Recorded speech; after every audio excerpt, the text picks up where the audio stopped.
All right, folks, I think we can get started. We'll wait for the other folks to join in, and until then, let's get started with today's community sync up. So good morning, good evening, good afternoon, everyone from wherever you're joining in. A very warm welcome to the Litmus Community Sync-up call for the month of August. I think last month we had some great stories shared by Jonathan and Crystal, and then we also had a demo on our HTTP chaos. We are seeing some recurring folks coming back, and we'll have a quick sync up today. We have a short agenda for today. So without any further ado, I would like to share the agenda with you all. So just give me a second.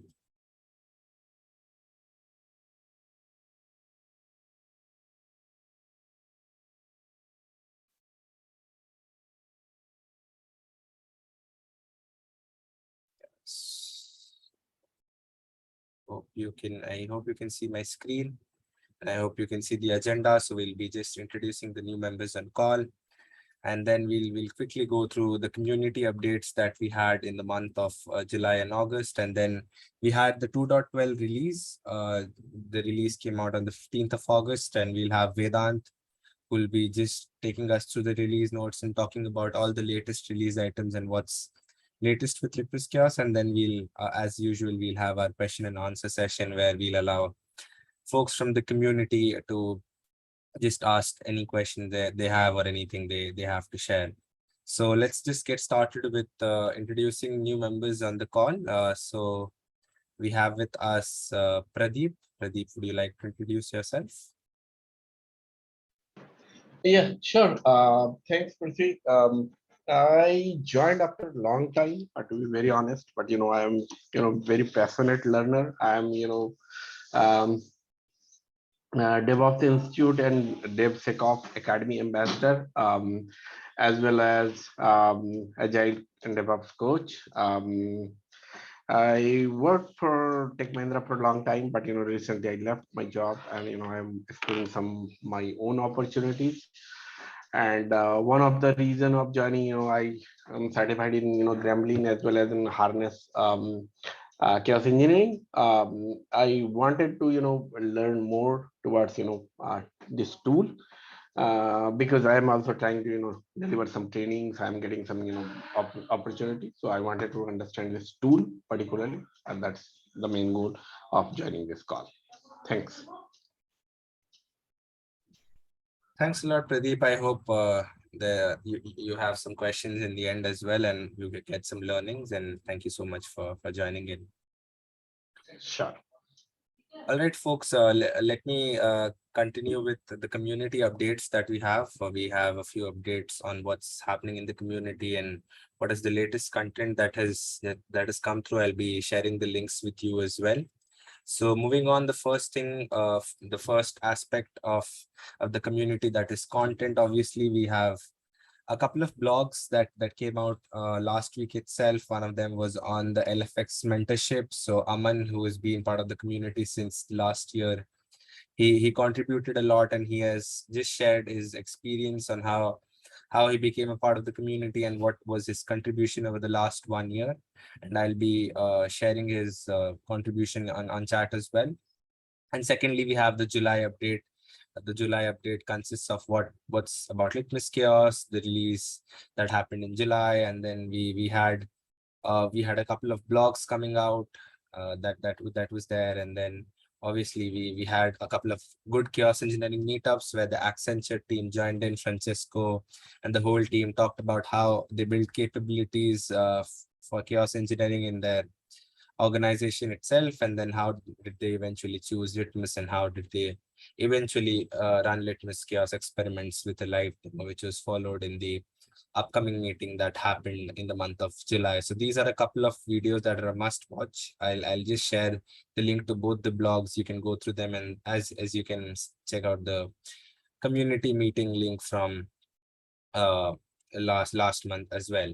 Moving on, we had a CNCF on-demand webinar. I think that was the highlight for this month. This webinar covers the project update on all that is latest with Litmus Chaos. We are having Sayan and Nilanjan, who are core contributors to the project, covering the same, and you can go through all the latest project updates, a live demo as well on a sample application. I think that'll help you again get a great idea on what exactly has happened with Litmus since the last 1 year. Lastly, a couple of our community members joined Kunal on his podcast to talk about chaos engineering, the history, the journey, and also introduce Litmus Chaos to you a little. So those who are new to the community, I think this video is good for you. And moving on, other than content, we are having a chaos engineering meetup, part of the CNCF chaos engineering meetup group that's coming up next week, and it's on the 25th of August, Thursday. So whoever is available, just go get yourself RSVP'd for the meetup, and I hope to see you folks in the meetup as well, where we talk about various aspects of chaos engineering other than just Litmus. So I'll be sharing these links on chat, so you can just take a quick look at them, and then moving on, I'll just allow Vedant to take center stage and talk about the latest release, that's 2.12. Thanks, everyone. Thanks, Fitsby. Hey, hi everyone. This is Vedant. I'm senior software engineer at Chaos at Harness, and also a contributor at Litmus Chaos. So today I will be giving updates on the latest release that we just had, 2.12.0. So I'm just sharing my screen. Yeah. So yeah, these are the release notes that we have. So we will start with core components updates. So firstly, we have done some enhancements on the HTTP chaos experiment side. So there is one new env tunable that we have added, that is toxicity. So generally, if you were running, these experiments previously before maybe 2.11 or 2.10, right? So you might have seen that all the requests were getting affected when we are using some, HTTP chaos experiments. But what if you, don't want to target all the target, but all the requests, but only, some of the requests, right? So maybe based on a percentage, you want to target 50% of the requests, right? So this tunable toxicity will help you in, achieving that particular aim of yours. So if you want to, for example, target only 50% of your requests, which are, going to that particular target application, then you can set the toxicity equals to 50. So it will target 50%. So let's say you are running some, load test on your target application, 50% of those requests might, get affected by the HTTP experiment that you are using. And 50% of the requests might, just generally go through as they were going, right? So this is like, we have also added the PR, links, so that you can also check what are the changes in particular PR, right? Next is we have added a support for randomized status code selection. So if you are using this experiment, status code, HTTP status code experiment, by default, if you see, this is the experiment.yaml for that particular experiment. So if you see, by default, we only had an option to, specify one status code, and that one status code would have been used for the affecting your request, right? But now we have a support for, you can give a comma separated list of status codes. And now what will happen is, like, as an effect on your request, what will happen is when you are, doing request on your target application, randomly, for example, you gave a list of 200 and 301 and maybe 400, right? Three status code we gave. So if we try to run any, request here, so randomly you might see a status code coming of 200, or maybe sometimes coming for 400 or 401, right? So randomly, from the list that you have given, for each and every request, you might get a random value from that list that you have given. Now, there is one note that we have to make here, is that the supported status code list is the given, that what we have given here, it will be available in documentation also. So if you provide any other status code, that might be invalid. So only the status code that are, valid, that are present in this list, they will be used for affecting your particular target application request, right? And that PR change is also there. So next is with respect to Litmus SDK. So by default, if you see when you were trying to generate application using Litmus as experiments using Litmus SDK, so by default we had the support for ESEG experiments. But now if you try to generate the experiments using Litmus SDK, you will get an option to generate if you want to generate the experiment based on ESEG or if you want to generate the experiment based on helper pod. So now both the options will be there. You can generate the experiments based on your um, preference, right? And next is we have added support for image full secret in CMD Pro. So this will actually enable users to, for example, if you are using private images, right? So by default, the probe configuration is different from the experiment or runner pods, right? So we have to give a different configuration for probe pods also. So for that one, inside the probe now in the CMD probe only, you can now provide the image full secret also. So just to give you a standpoint where it will be, I can just show you. Yeah.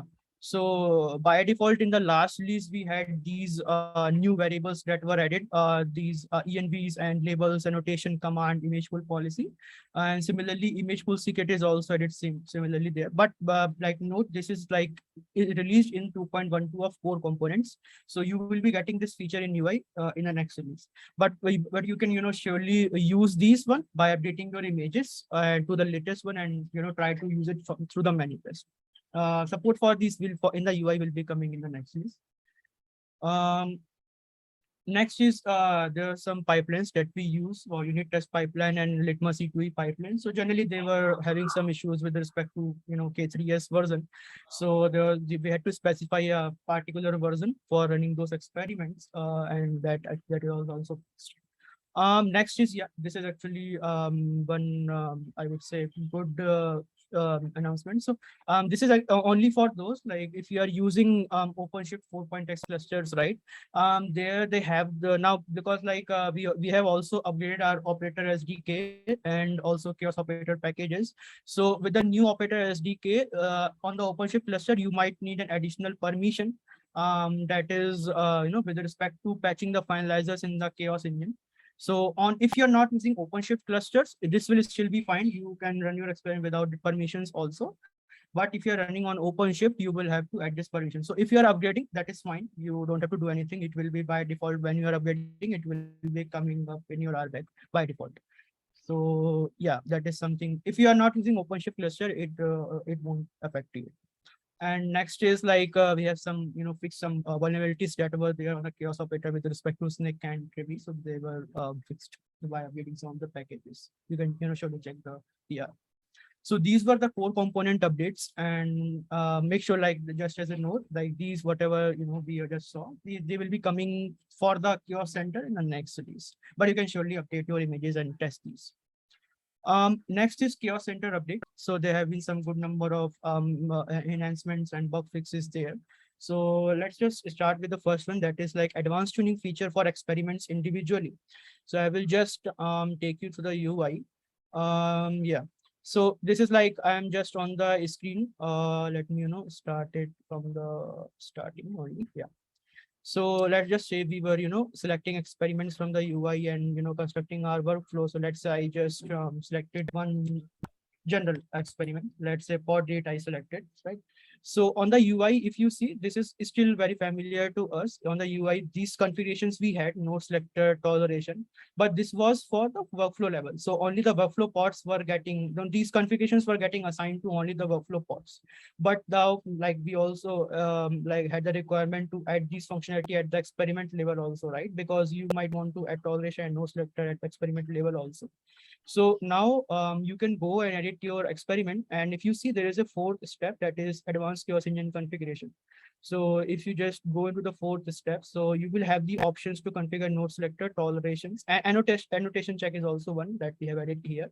Well, by default, you might be find in the previous version, you might find this option inside the inside, I think, target application, but now it will be here.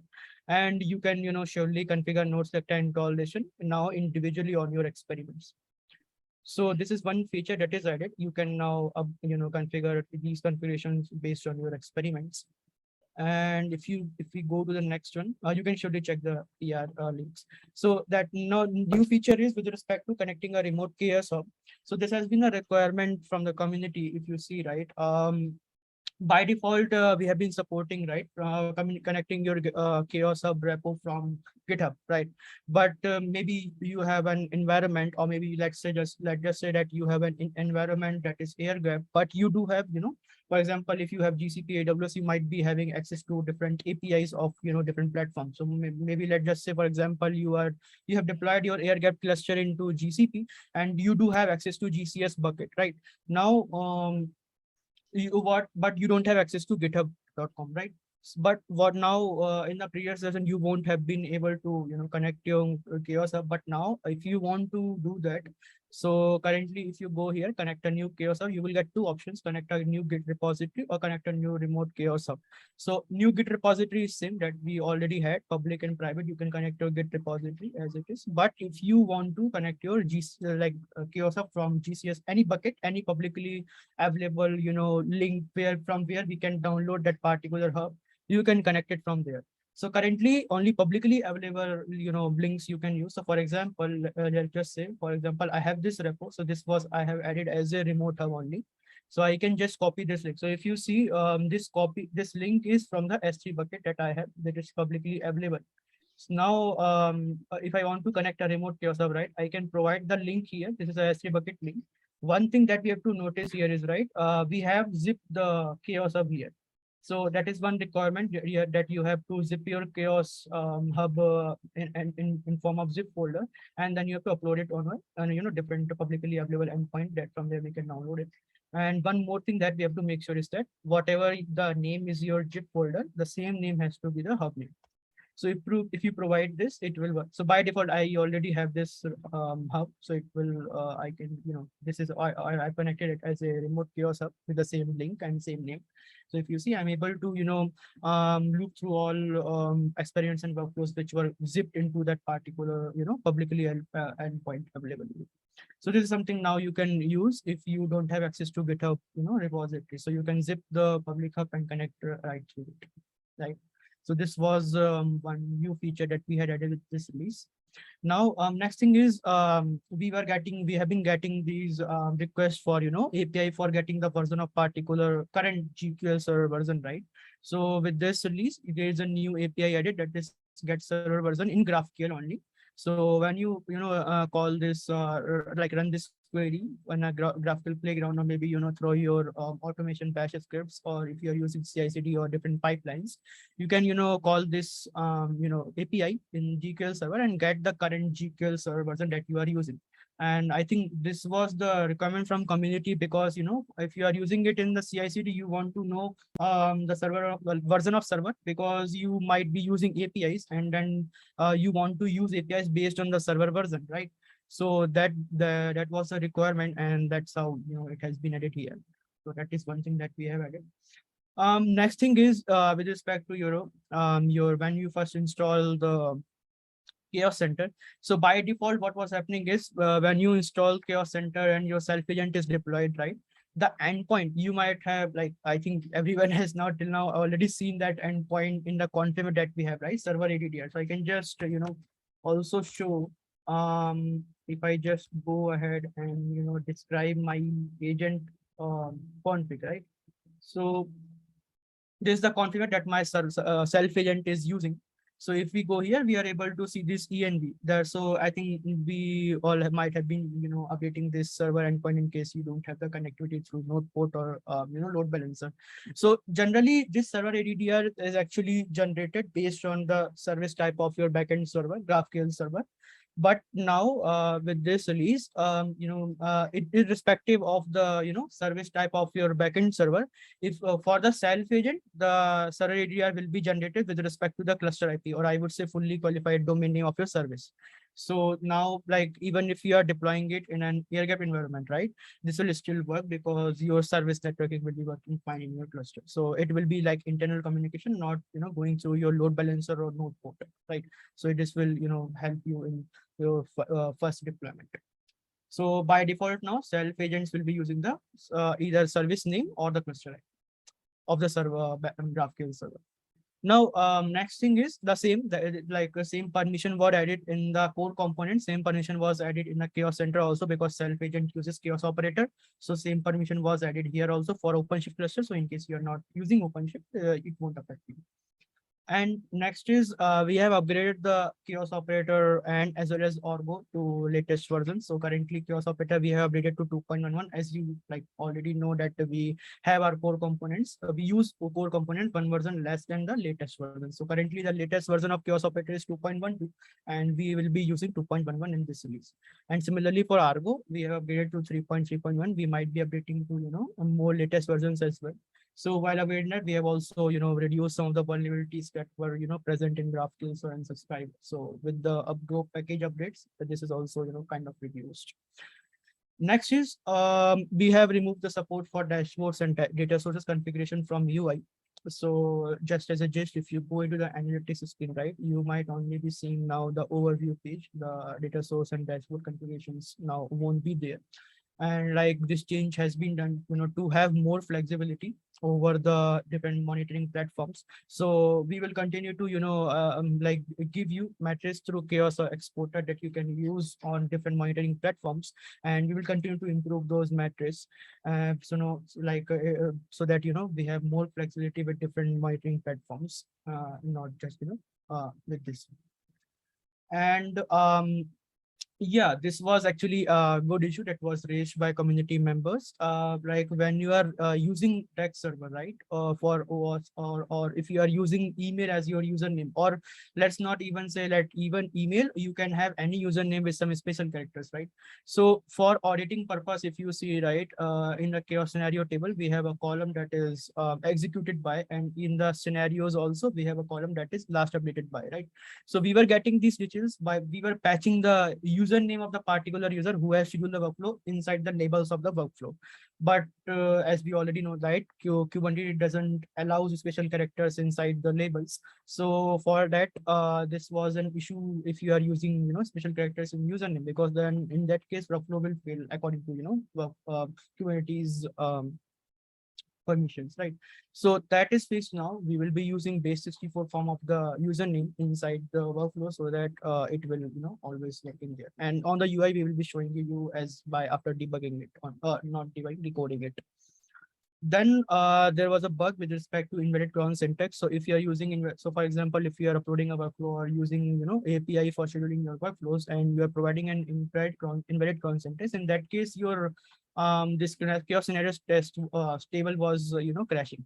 So this is fixed now. It will check the validity of your cron syntax. Otherwise, if we are not able to decode the particular given cron syntax, it will just show the as it is the concept that you have provided. Next is this was an issue in like in prior versions. So when you schedule a workflow and just after that go and edit that schedule, you might not be able to edit it. But if you go again to the same screen and now again try to edit it, it will work. And that was because of a state management issue in front end. The state was not getting cleaned up. So now that issue is also fixed. Now edit schedule will work in all cases. Either it is your first chance or the other chance. Now, next is like workflow comparison plot. So this was something with the API changes that we had done, right? So if you see, there is a graph that comes here. When you select some workflows, you can compare the chaos scenarios. So there is a plot that comes. So due to the API changes, that plot was having some issues. So that is also fixed with the current release, and you will be able to see the comparison of your workflows in terms of graph, as well as you will be able to export your report. Next is fix for logs. So this also you might have already seen it, right? When you run a workflow, for other steps the logs were coming, but for the first step, that is install experiment step, we were not getting logs, and that was because of minor operator issue which we use for combining different commands. So that is also fixed now. With this version, you will be seeing the logs of install experiment step also coming into the UI. Next is this was also because of new API changes that we had done in prior releases. So if you go into this table in settings table, there's a user management table, right? Now, if you see in the prior versions, you might be seeing that user created might have been having invalid date here written, and because that was because of it was not able to parse the date from the API. So that is also fixed. And also for deactivated user, the UI is enhanced. So you might see change in color in UI when you deactivate a user.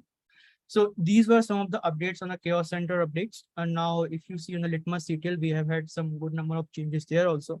So firstly, this with this release, because like if you might have seen with the prior versions also, we had updated the terminologies here. The workflows was replaced with scenarios and agents were replaced with delegates. Same terminologies were not there in the Litmus CTL, but now those terminologies are updated in Litmus CTL also. So these are some changes that you might want to notice. If you are using 0.11, that will still work with 2.12 version. But if you are upgrading to 0.12, these commands have been updated now. So you can, check the same in the docs also. So if I just go here, you will be getting the commands and the same have been, changed their chaos delegate type, connect chaos delegate, right? Previously, if you see these commands were like connect agent, so now it is connect chaos delegate and disconnect agent, that is now changed to disconnect chaos delegate. So similarly, there have been many terminologies changes. You can surely look into this. I would say please note it, like notice it when you are upgrading to 0.12.0 version of the Litmus CTL. Next is upgrade chaos. We have done some improvement in error handling logic for upgrade chaos delegate, describe chaos scenario, and disconnect agent command. So you might have seen these issues like out of range or segmentation fault that was happening because of the of less error handling. So that is also improved now. Errors are handled in good manner and you will be seeing those errors on the terminal if there is any issue, right? Next is upgrade chaos delegate command. So this command didn't have the support for hyphen cube config flag. And you might not have faced it if you're not, if not like a user which is actually, which is having his access namespace scope.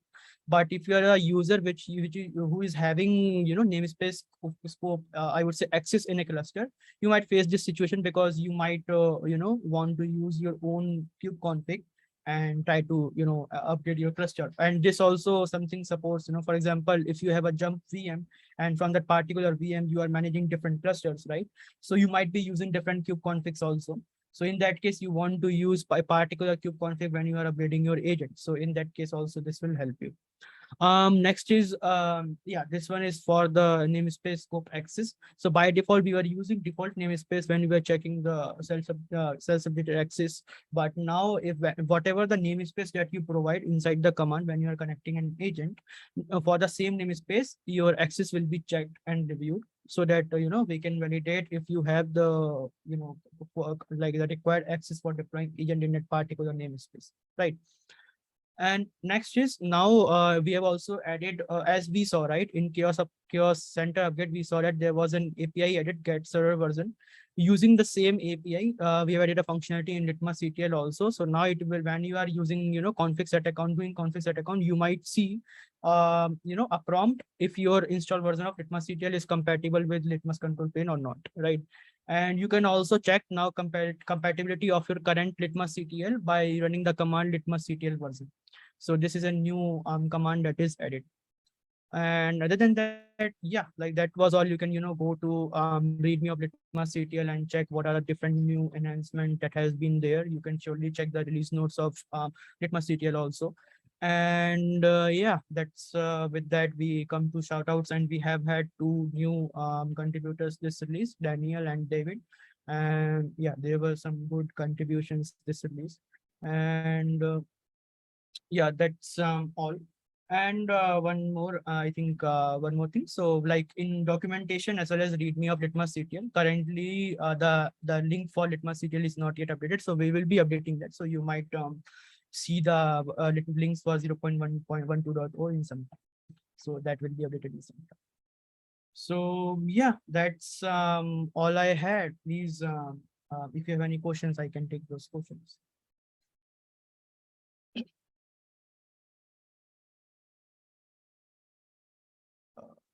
Okay, I think in chat there are no questions. Okay. Thanks everyone. Yeah, that's all I had. And thanks for all the contributions you have given. And like, if you see those enhancements that we have done, if you see even this API that we have added, or the crashing issues with respect to invalid cron syntax, or even this enhancement for workflow getting failed, this was a contribution from I think new contributor. And like, these are the issues that we got, and queries that we got from community, and that's how we fixed them and added some new features. Yeah. Thanks everyone. Stop sharing.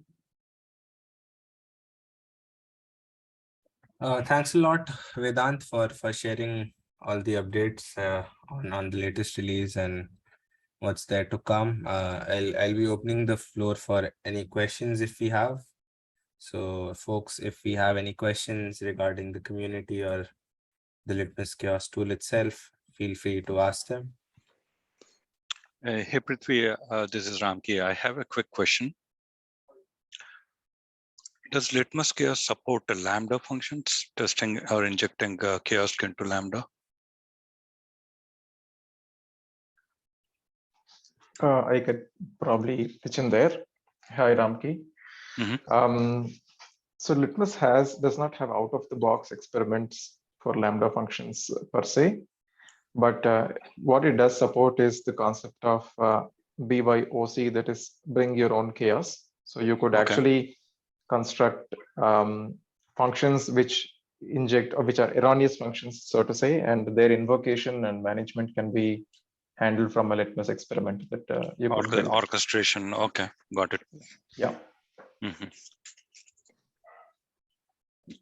Do you guys have an example or documentation where you can try to read about it? Yeah, so we can share some references on the BYOC, or how we do it, and how you could use the SDK to build some experiments. We'll probably share it with you. Okay, thanks, Karthik.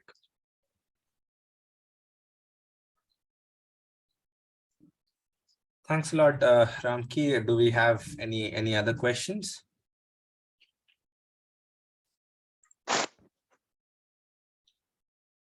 No, I don't have any further questions. Thank you. Thank you, Prithvi. All right, folks. I think with this we can conclude the community sync-up for today. It was a short and quick one, and we'll look forward to seeing you in the Chaos Engineering meetup as well as the community sync-up for next month. And folks, feel free to ask your questions in Slack or reach out to the maintainers and the contributors. Thanks a lot. Thanks a lot, everyone, for joining in. Have a good day ahead.